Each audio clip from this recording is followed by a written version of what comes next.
દુર્ગા પૂજાનો મહોત્સવ જે દર વર્ષે આપ રાખો છો એમાં ઉપસ્થિત રામકૃષ્ણ આશ્રમના પ્રેસિડેન્ટ મહારાજ સાહેબ, પ્રેસિડેન્ટ સરકાર સાહેબ અને બંગાળી એસોસિએશનના મેમ્બર્સ અને બંગાળી જે રાજકોટની અંદર સ્થિત છે એવા સજ્જનો અને સન્નારીઓ,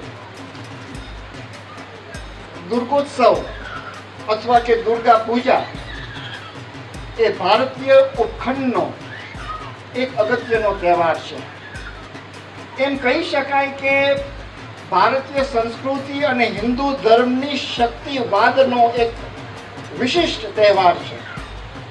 અને જે આપ ઉજવીને આ બધા જ સજ્જનો અને સન્નારીઓ, દીકરીઓ, બહેનો, માતાઓ, ભાઈઓ, વડીલો અહીંયા બિરાજમાન થઈ અને ભારતીય સંસ્કૃતિને ઉજાગર કરવા માટેનો આ એક અદ્વિતીય અવસર છે. દુર્ગા પૂજાની અંદર આપણે આપ જોઈ શકો છો કે આપણી સંસ્કૃતિને ઉજાગર કરતા કલા એટલે આસુરી તત્વ પર સુર તત્વનો વિજય, અસત્ય પર સત્યનો વિજય, અધર્મ ઉપર ધર્મનો વિજય.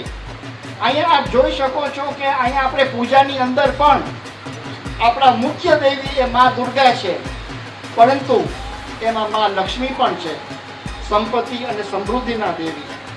એની અંદર આપણે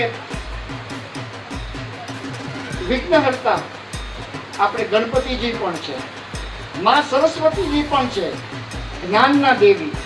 કાર્તિકેય આપણે યુદ્ધના દેવ અને મહાદેવ પણ હોય છે જે દેવોના દેવી. બધાને સમાવિષ્ટ કરીને મા દુર્ગાની એક વિશિષ્ટ પૂજાનું આયોજન આપ દર વખતે જે કરતા હો છો એની અંદર મને આવીને અત્યંત આનંદ થાય છે.